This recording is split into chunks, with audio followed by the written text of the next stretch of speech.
his motto was, if you keep kids busy at night, it keeps them off the streets and Yeah. they sleep better. So the idea was to create an opportunities for kids, no matter what their financial barriers were, to be able to play sports.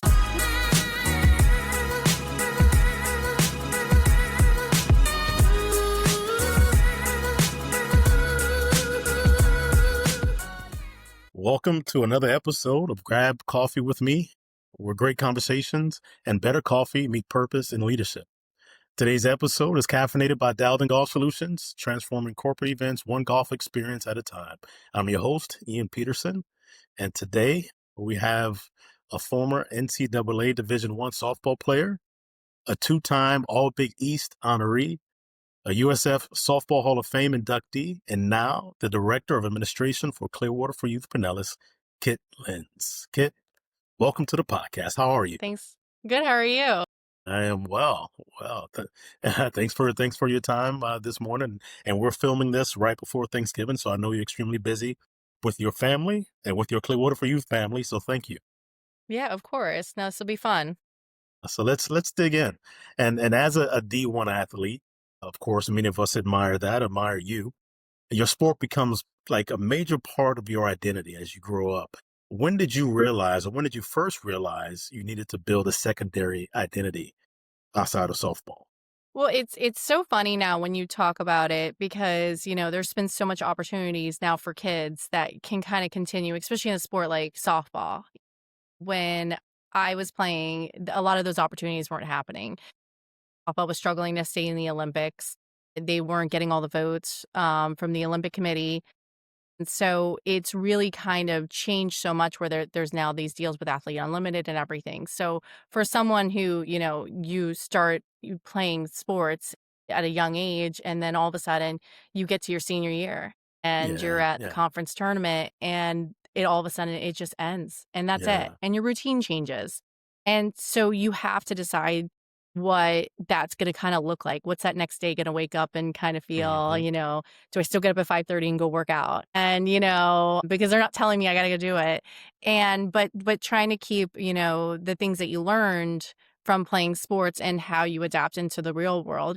And I always was passionate about sports. So I decided, well, I'll just stick with that hmm and kind of got into the event operation world. And that's kind of really kind of filled my background of what I've been doing the last, however long it's been now. And yeah. it's really been, enjoyable in that sense. What was the hardest part of that transition from competitive athletics into, what we call the real world? I think it's hard because you wake up every day and everything's kind of laid out for you as a D1 athlete. hmm You have your classes you got to go to, and they're checking to make sure you're going to class, you're getting your assignments done. So you're held a lot of accountability. So being Yeah, accountable for yourself as an adult, like I got to grow up and kind of put my big girl shoes on and decide what I'm going to do and really kind of take the momentum. So it was just that transitioning of it. It's over. What's next for me? what position did you play? So I was an outfielder. I'm left-handed. Okay. Well, So yeah, I'm a nice. lefty. Softball. Yeah. Yeah, and I hit left-handed. So I could in softball I slap hit and I could hit away. So I batted third for USF. And I had a little bit of wheels back in the day, so I could run pretty fast and get on base. So Nice. So what part of your game, right, the habits, lessons, and stuff that you learned in your softball career that shape how you lead and how you work today? I think it's multitasking. hmm I think it's communication multitasking. You're doing so much as being a student athlete and the game, and softball's so fast paced. Yeah.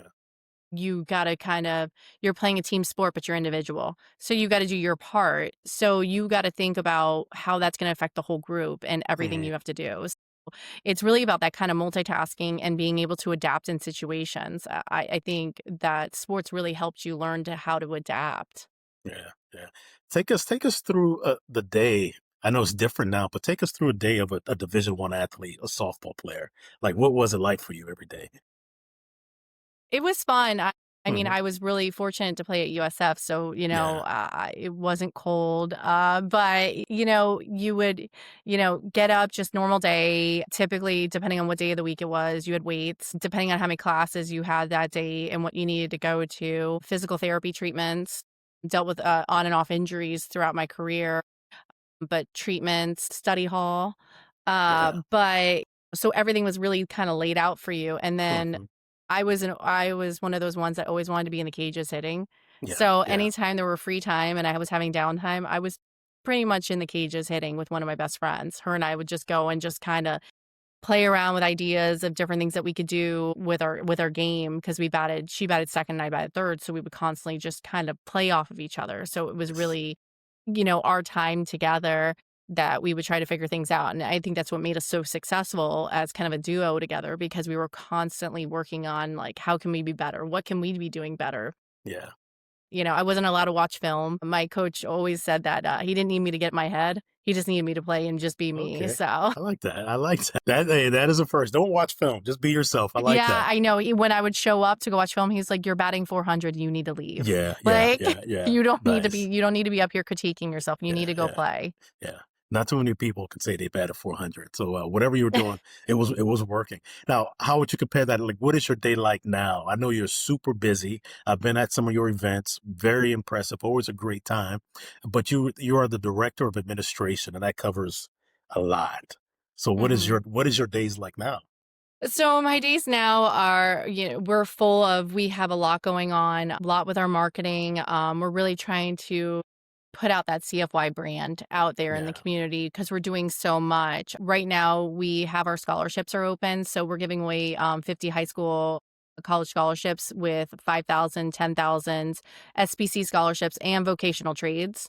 So we're doing a lot with scholarships. So we're up to over like 100 applications that have already come in for our scholarship program that just opened November 15th. And so it's going through that information, keeping the website updated. We launched a new website this summer. So that's been a lot on our plate to try to keep that information up to date. And then we're also getting ready for events. So we have our holiday party coming up. And that's a good time for us to get with our board as well as donors, kind of that CFY circle and really promoting, as well as we have two breakfasts at the ballparks that we celebrate the scholarship kids when that ends. So it's a lot of just preparation, getting ready for things that are coming up, marketing, social media. We're really been trying to do a great job with getting our social media presence out there for CFY. And that's really grown over the last few months with our staff. So I always joke that every day is a new day and Yeah. something's going to come our way. And we have to be ready to adapt and adjust and multitask and, see what we can do next. Yeah. So let's back up a little. What is Clearwater for Youth Pinellas and its mission? Yeah, so CFY used to be branded Clearwater for Youth. Been around since 1970. It was founded by Fred Fisher, who was a philanthropist in the area. Went to the University of Florida. He was big into the financial world and wanted to do more in the community. His motto was, "If you keep kids busy at night, it keeps them off the streets and they sleep better." So the idea was to created opportunities for kids, no matter what their financial barriers were, to be able to play sports. So, what that has evolved to for CFY now in 2025 is that we have grown in the sense that we're doing more in athletics. We're supporting more programs. We're supporting around 50 different programs throughout Pinellas County. We used to just serve just Clearwater area. Now we're supporting all the way down to St. Pete's. We did a really big initiative this year with really pushing for St. Pete and getting those programs because there's so much need out there. And that's supporting youth athletic registrations so that no matter what the kids' financial barriers, they are able to play a sport. That is safety equipment. So helping programs with shoulder pads, helmets Yeah. for football programs, cheer uniforms, you kind of name it, as well as we have travel assistance for competitive programs. So if there's competitive programs out there that are 501c3s, they can apply for grants for kids that might not be able to have the opportunity to play on a competitive program. And then we help with their travel expenses so they can go to certain tournaments. So there's a lot of opportunities with that. We have a facility enhancement grant where we do a third with the program raising the money as well as the community. So say they're looking to do new batting tunnels Yeah. and they raise a third, they get the city partner to do a third, and then we'll meet a third and help them improve their, batting tunnels. So there's just a lot of different opportunities when it comes to the youth part. And then we've added, we have our college scholarships that we're actively working on where we're up to 50. Hmm. Back in, I was at 21, they were at 16 was the Wow. number. So yeah, 50 this year. Last year we did 39. Wow. But, we dream big over here and, Yeah. really wanna make an impact on the community. We had over 350 applications last year apply for Pinellas County students.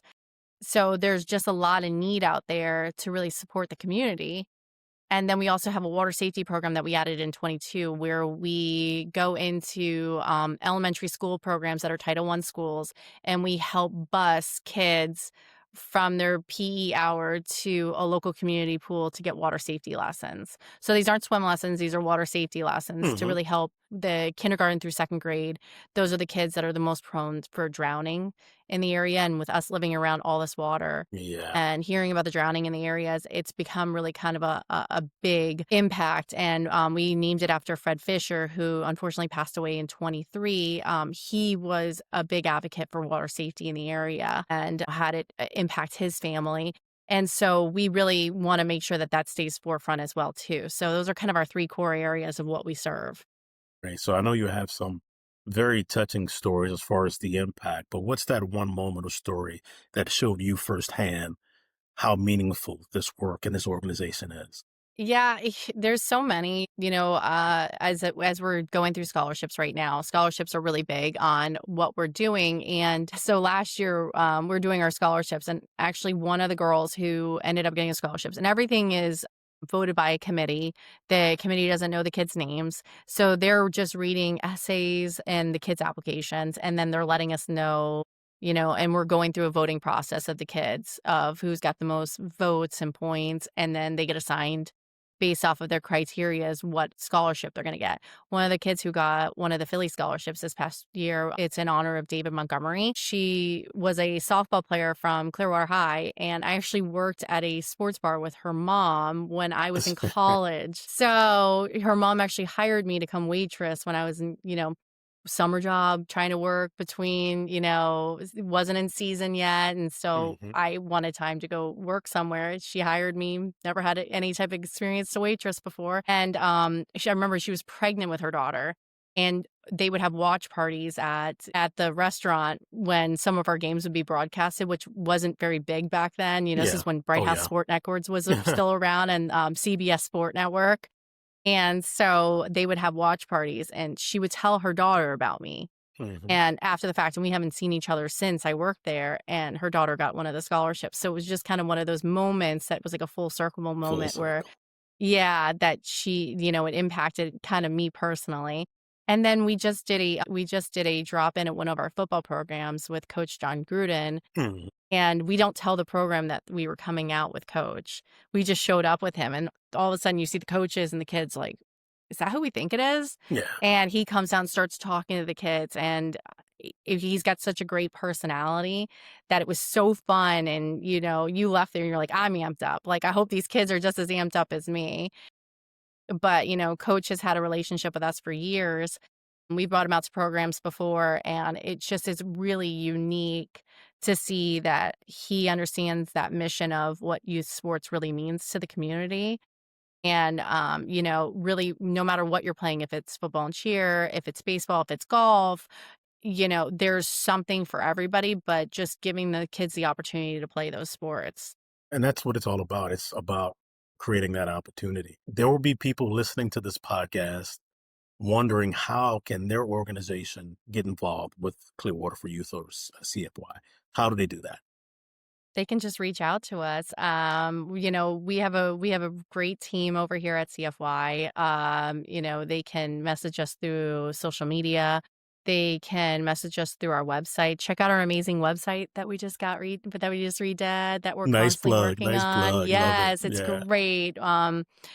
Really user friendly, but just kind of see the impact that we're doing in the community and see if it's something that you want to be involved in. And if you want to learn more, just, reach out to events at cfypinellas.org. Yeah. Great. So, how does your mindset as a former D1 athlete show up in your leadership style every day? My mindset. I think for me, it's just leading by example, being a team player, it's really just showing that you can multitask multiple things. Everything's always evolving and just being able to adapt. And I think communication is such a big piece in everything that we do. I think with the way that the world is today, just always reminding yourself that communication goes a long way. Picking up the phone goes a long way. Having those face to face conversations really go a long way. And for us, that's why we do the events that we do is because we like to be out in front. We like to see our people and, show our appreciation, but also show our support of what we're doing for the community and thanking them for what we're doing for the community too. And we have a good time too at our events. It's nice. Now, what is something in your professional career or your professional life that no matter the amount of athletic training could have prepared you for? Like, what was something? I'd say technology. Really, we Great were talking answer. about this before. Yeah, yeah, yeah. Great answer. Technology has evolved so much. And you get into this world of you constantly have to adapt and adjust to what's going on. And you either have those skills to understand it a little bit better and evolve yourself, or you're just kind of fall behind. And that's something that's really been big with me is, a lot of systems, I'm not afraid to kind of just get in there and just learn it. I've never done website design before, but Yeah, I started yeah. doing website design years ago Hmm. and really kind of just did a lot of self-teaching, a lot of tutorials, a lot of reading, understanding. Same thing with like I learned how to do Photoshop, InDesign, and those different pieces. But technology is really one of those things where, like, when I was in college, I wouldn't have never have guessed that I needed to know how to do all those skills and really try to learn how was I gonna learn to do those skills and how was I gonna Hmm. get better at doing those skills. Yeah. The world has indeed It really changed. does. Yes. So, what excites you most? Whether it's personally or with CFY, what excites you the most looking ahead? I think it's just the growth and just the Yeah. impact that we're doing in the community. We talk about what we're trying to do in the community and what we're trying to expand into new areas with our expansion down into St. Pete and everything. But I think that it's really just that growth of trying to reach more programs that don't even realize that they need support and taking that number from 50 and making it higher. There's so Yeah. many other areas that we're looking to get more involved with and different sports that we probably haven't even been involved with yet. We just had a new karate program come about, and Nice. that's exciting because it's going to impact so many kids in their community. And that's really the big thing is that community piece, getting out there in the community, getting, leaders that want to be involved in what we do at CFY, but also getting to those programs. Because when we think about these programs and what's so exciting about it is you talk about these programs, but it's these coaches and these Hmm. volunteers that are out there with these kids day in and day out, giving their time, and they care so much about the kids. And they're Yeah. not getting paid to do this, but they're looking at where they can get resources to help impact the kids. And that's where we come in, is to help those coaches so that they can help those kids in their community and see those kids better themselves and become something someday as well. Yeah. Now, this is a podcast about conversations over coffee, and I forgot to talk about coffee at the beginning. All right. So, and I We have jumped some drip. ahead. Yeah. I just really wanted to get into it, but I'm just having some drip coffee. I'm actually filming this from my house today. Some Murph Coffee Company. They're out of Spring Hill, Florida. But what about you? What is your go-to coffee?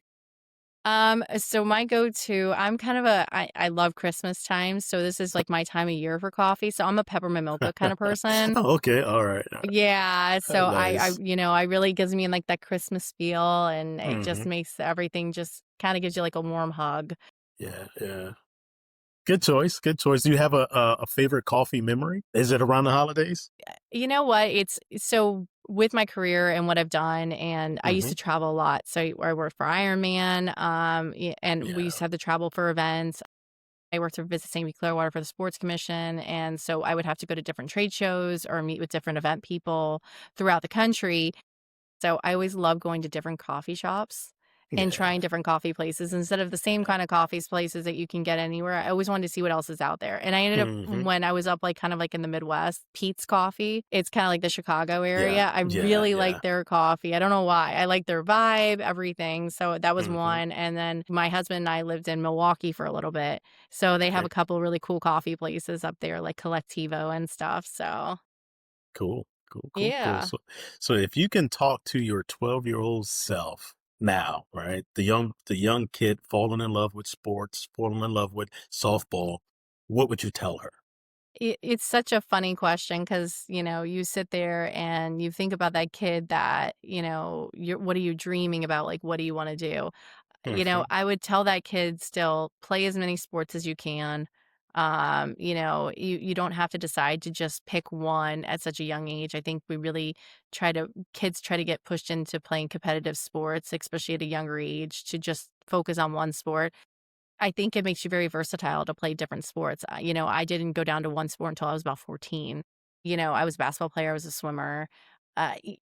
So you really grow that multitasking mindset. I can play different sports. It makes you a little bit more athletic because you can do a lot of different things. I'm also a Parks and Rec brat. I grew up in the Parks and Rec world and, so I wanted to try everything. But I would tell that kid just to kinda still have fun, play as many sports as you could. Life is hard as you get older, but, hard things make you really have a personality and really kinda make you grow. Yeah. And, you're gonna take some hits, but you just gotta kinda stay in there and it will, eventually work itself out. Yeah. Yeah. I thought you was going to say, to young kid, don't watch film, just go play. I know, right? I would have never thought I that love as that a kid. story. Yeah. Yeah. He I did. love I that remember him I story. remember Yeah. him telling me to stop get out, to Yeah. leave, Yeah. like, to please don't Yeah. watch the film. You don't need to see Yeah. yourself hit again. Yeah. That's You're that is doing that's great. Get out of yeah. here. So I was like, "But why am I not allowed to be here?" kinda thing. Yeah. Fine, I'm gonna go Yeah. to the cages. Yeah, great. Well, kid, thank you. Thanks for joining me for a virtual cup of coffee. And to my audience, thank you for listening to another episode of Grab Coffee with me, caffeinated by Dowden Golf Solutions. And if you like this episode, don't forget to like, share, subscribe on YouTube so you don't miss what's brewing next. Until next time, keep your coffee strong and your conversations meaningful.